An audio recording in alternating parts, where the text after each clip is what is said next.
This must be where the bridge is operated. Nothing's happening. It's like something's holding it back.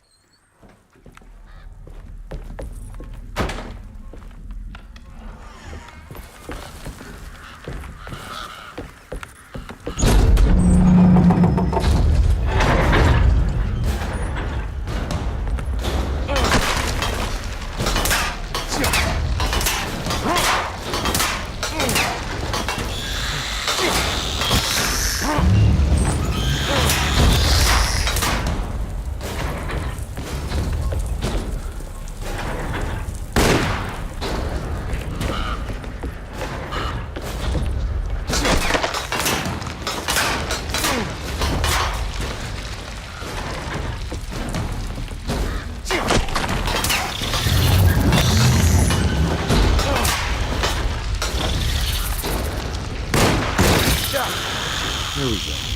We should be able to pilot the boat.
My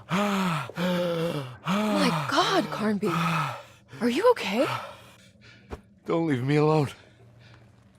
What the hell have you been doing? What's going on here? Look at this mess!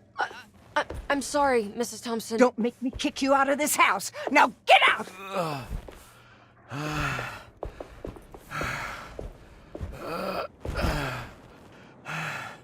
Hey, Detective. Mr. Carnby. I'm really worried about you. I'm okay. I just need to catch my breath for a moment. This place? There are some very disturbed figures around here. And I don't think it's just the patients. I've been reading some things about how Derceto has a deranging effect on people. I think it might explain... things. What? Just take it easy, okay? I'm gonna go find a way into Dr. Gray's apartment. I want to know what he's hiding. Emily, don't worry. I think I'm close. I'm gonna set everything right. Just be careful.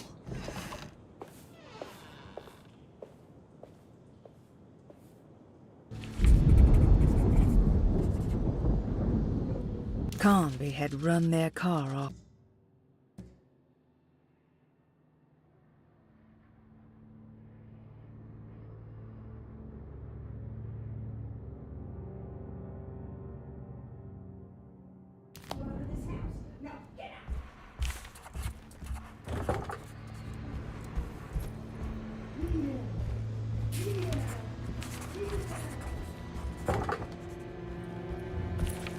I'm not going in there. She's clearly had enough of me.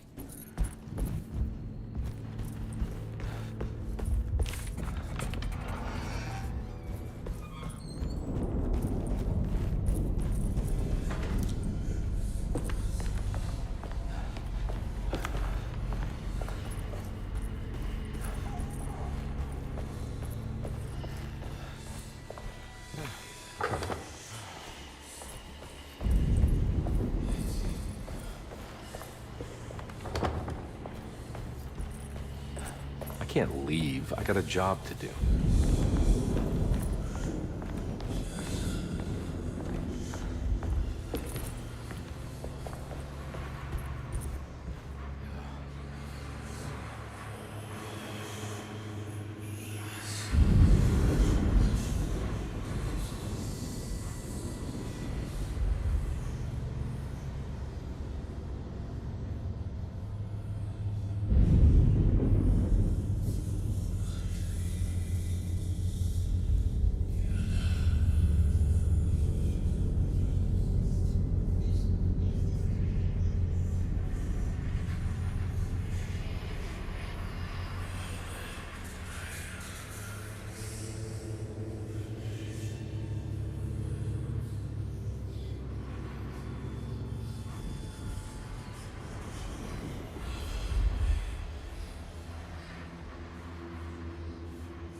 Detective, am I glad to see you. Lock the door, will you?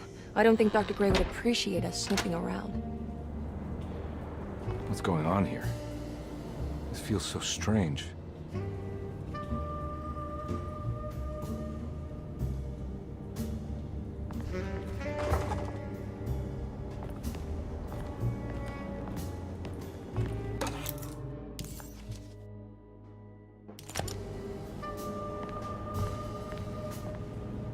There's a book missing.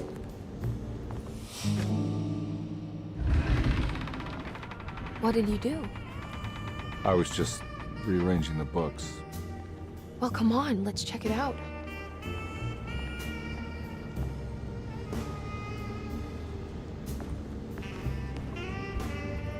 I think I'm beginning to understand. Dr. Gray is dealing with some kind of mass delusion.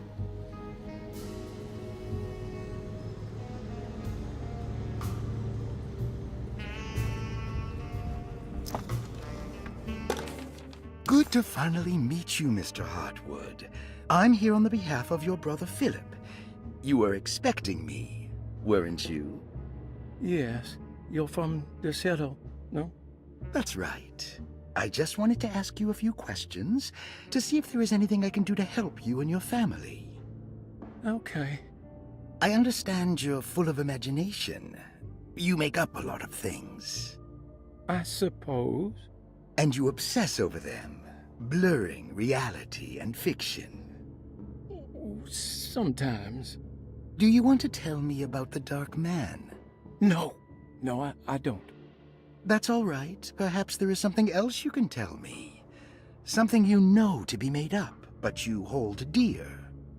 Juan? John? Who's John? No, Juan Luis Jorge. Oh, wait there a moment. Here, take a look. Is he... Oh, he is the author. It's a magnificent book. Life-changing even. The real Juan is long dead, but I like to think of him as my friend. My most beloved friend. I see. Do you often do this? Fantasize about people you read about? No. Well, there is Jacob. Who is Jacob? Turn to the last page. Oh, it's a newspaper article. The Prisoner of Ice, Jacob van Ostad. Is he also your beloved friend? Oh no, Doctor. Not at all. He is the fire that fights fire. Yes, I think it's clear your overstimulated imagination, this mania, needs to be tempered for you to live a normal life.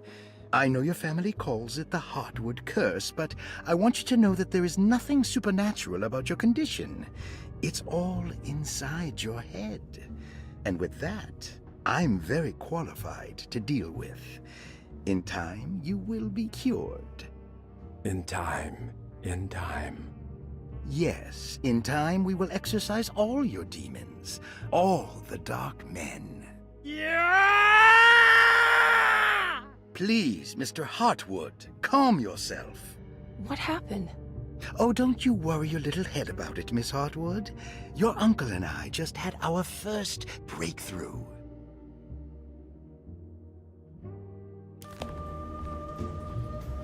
That mark on the floor looks like talisman positions, but from which direction should I look at it?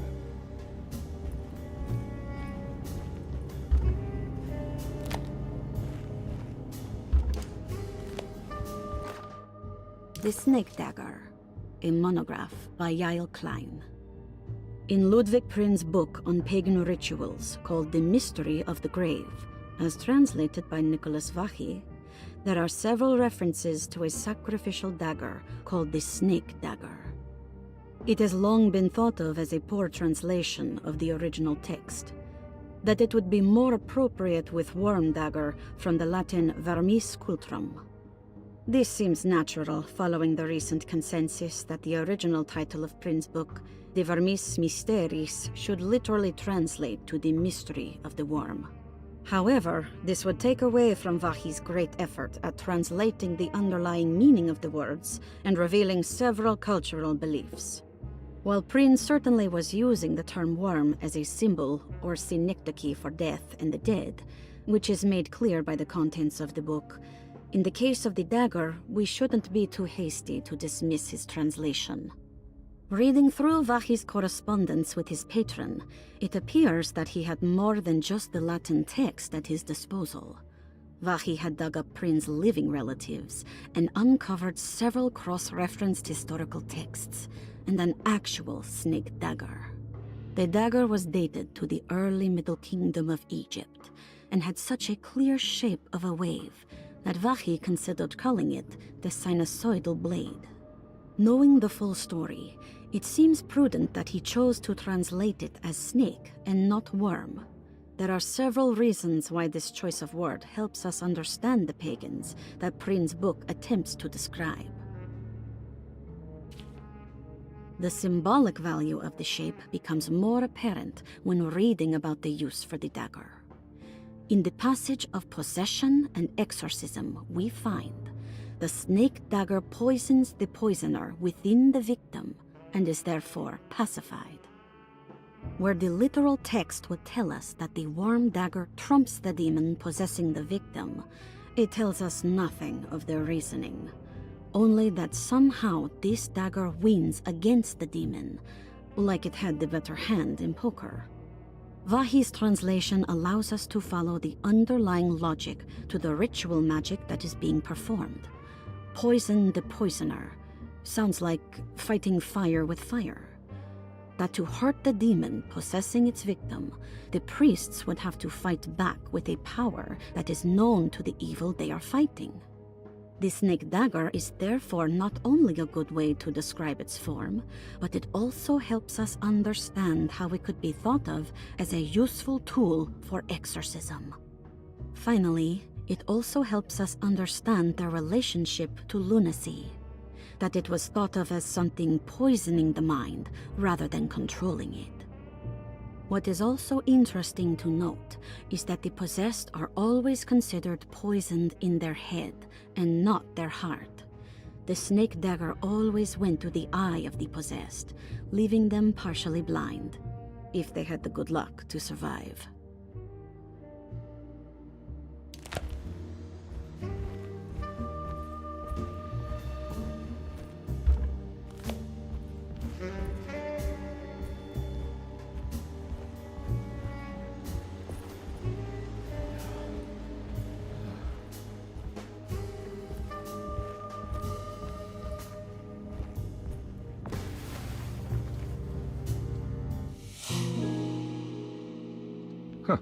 Has that been there this whole time?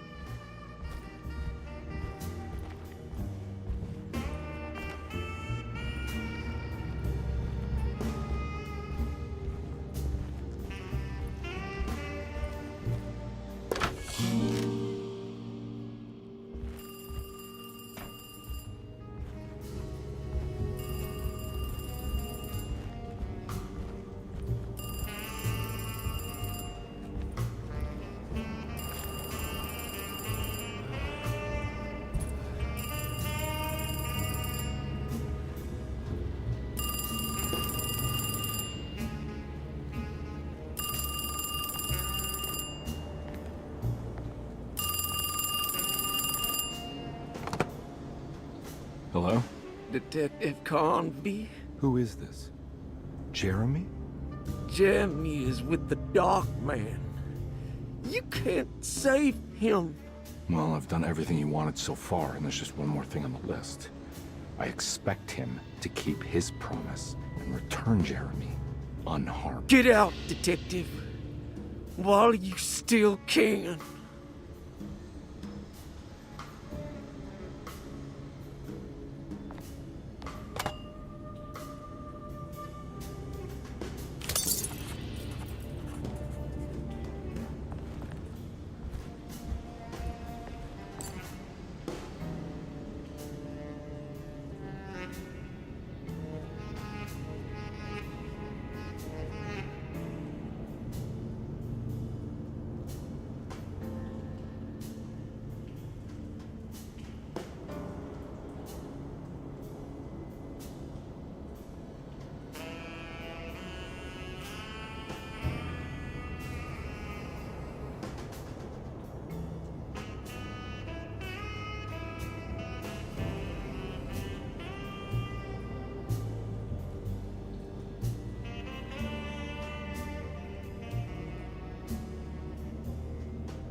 You okay? You look a little frazzled. Just stupid telephone. I know. I tried calling the police earlier. The telephone is completely dead. It's not... Yeah, no, the telephone isn't working.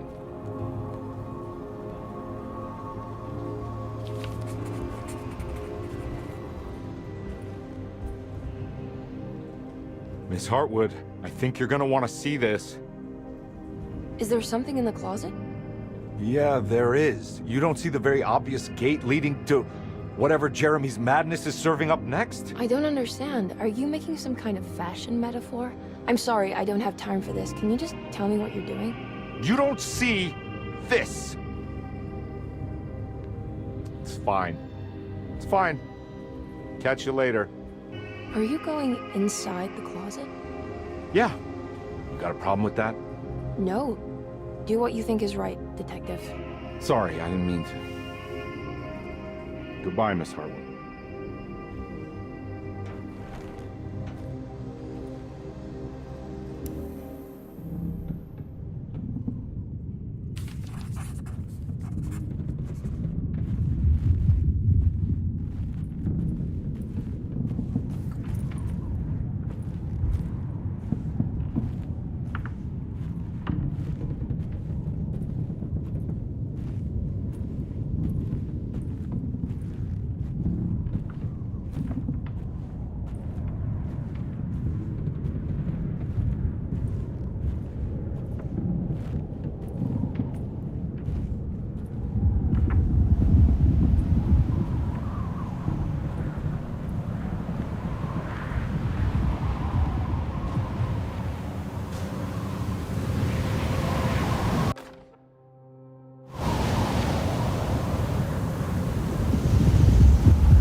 We found the ancient stellarium perched on a cliff facing the Arctic Ocean after a day of sailing due north of the Eskimo encampment. Jacob van Ostad was our most keen member of the expedition. He had been chasing down the source of a peculiar type of crystallized metal present in several sacred items among the natives on the northeast coast of Greenland. The site was a remarkable find for any explorer, and we were all enraptured in our search for enlightenment and meaning. The surviving architecture seemed almost unearthly in origin and astonishingly sophisticated. The metal Jacob was searching for was abundant, almost ubiquitous. We were so taken by our find that we were surprised by the sun falling below the horizon. As we quickly picked up our gear, ready to head back to our camp, Jacob van Ostad declared that he wanted to stay. He was adamant. We begged him to reconsider. The night would be getting colder by the hour, and we feared for all our safety. Jacob refused, threatening us with violence if we wouldn't leave him alone. As the snowfall turned heavier, we left him there on his own. The next day, the weather became worse, and we had to spend hours enforcing our shelter as our tents became increasingly useless. The group had ridden off Jacob, thinking he must be dead. I had an urge to make one final attempt to save him, so I headed out as darkness fell with a handful of flares, and headed toward the coast and up the climb, towards the stellarium. That's when I saw him, transfixed by a burning sky, that celestial lantern. Jacob keeled over and let out a painful shriek that struck me with such fear and pity. He was crying in agony, for the cold weather had ravaged his flesh. I called out to him, and he turned to face me. His vacant stare held me in place like a needle through a butterfly, and he said, "You must leave now, Herstern. Go, and never come back." And so I left.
Hey, you!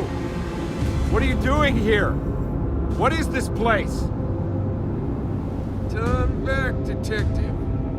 You're not wanted here. Whoa, take it easy. I'm not your enemy. Oh, you're wrong, detective. You're wrong.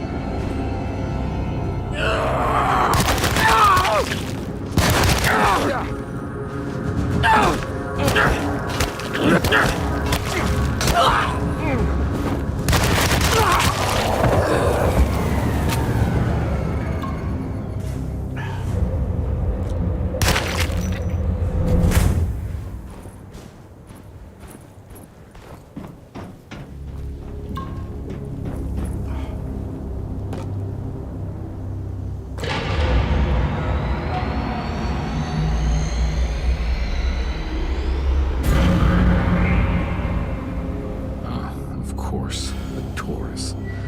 I figured you wouldn't want your stars aligned, Jeremy, or maybe that is what you need to temper that mania of yours.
Jeremy?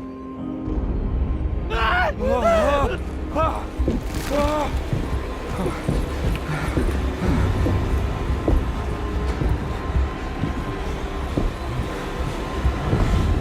did everything! Aren't you happy? Stupid charlatan. What more do you want from me? You want me to lose my mind? Oh, my lord! Doctor! Baptiste! Quick! Jesus. What were you thinking, compadre?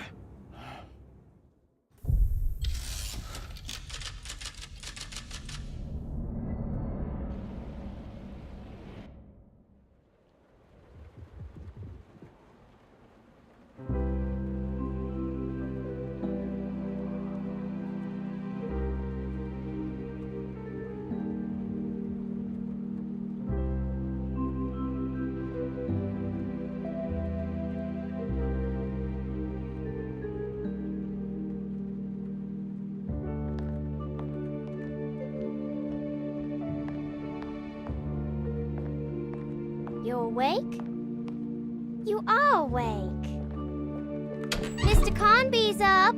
Hey, buddy! I thought you'd be knocked out for the rest of the night. Come on out and join us, will you? I'll save you some gumbo. Good to have you back. You gave us all a good scare. What happened? You had a psychological breakdown. Sorry for manhandling you, but you were being violent. You stabbed Jeremy and then punched Dr. Gray. Are they... okay? Jeremy's a little strange, but everything's back to normal. Really? All thanks to you, combat. You want to try standing up?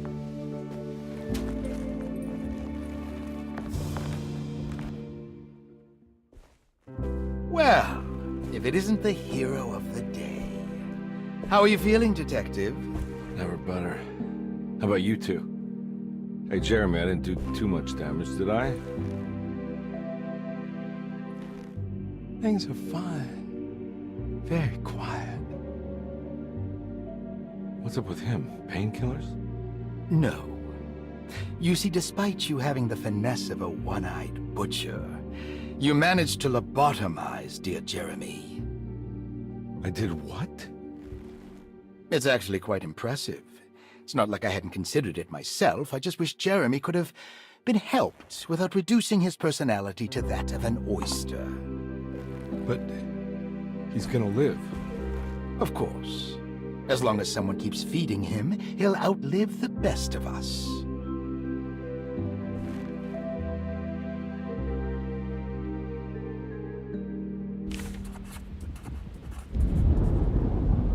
Does Emily know about Jeremy's condition? Yes. She seems to be handling it quite well under the circumstances.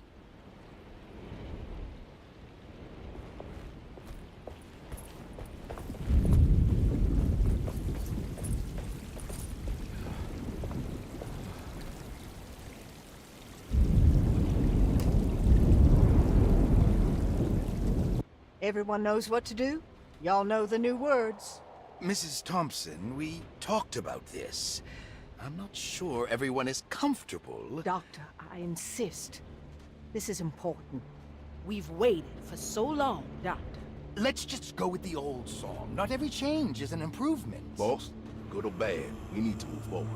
All in, Doc. Let's bet it all. But we don't know what we're dealing with. It'll be okay, Doctor. Better even.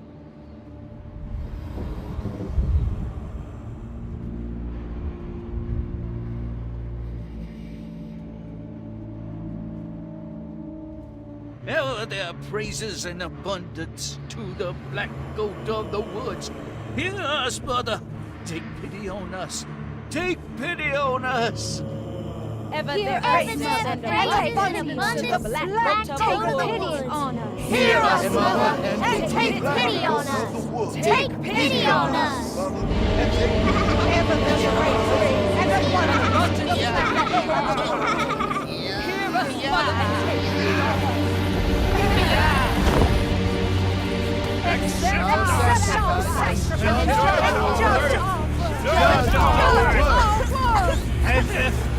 Stop! Are you crazy? This here's what needs to happen, combat. Grace! Stop! Stop! Look at the ground! Yeah!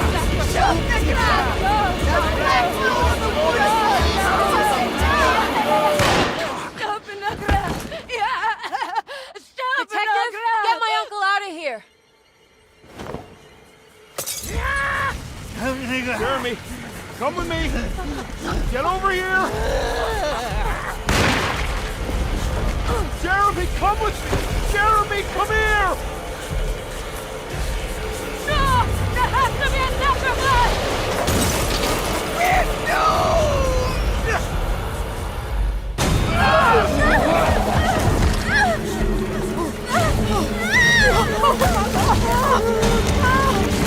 Jeremy.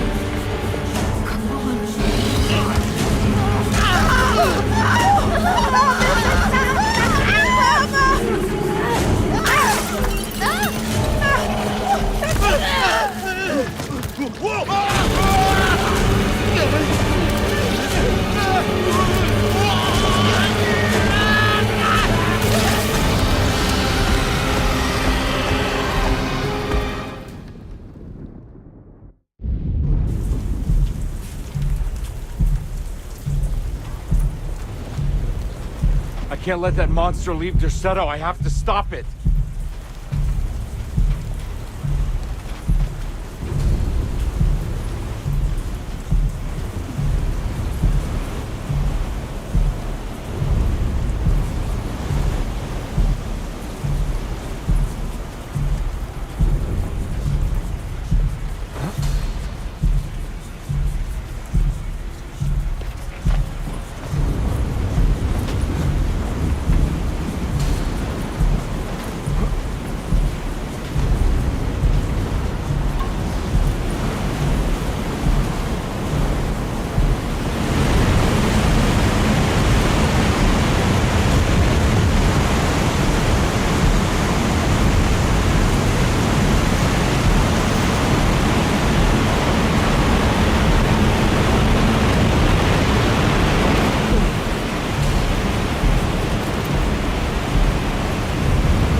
Pull it!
Detective, Oh, what the hell was that?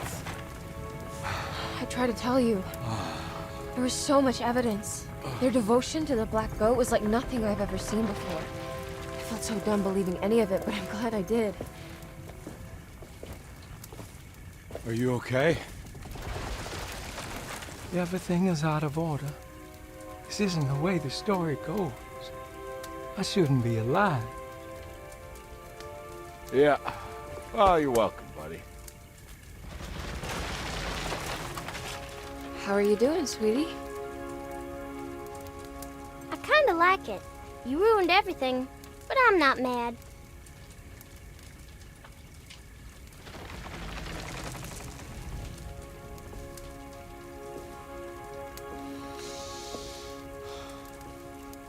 All right, you ready to head back to New Orleans? Come on, Jeremy. We're leaving. Can I come? I thought you said you didn't need saving. Don't leave her. She's important. Of course we're taking her with us.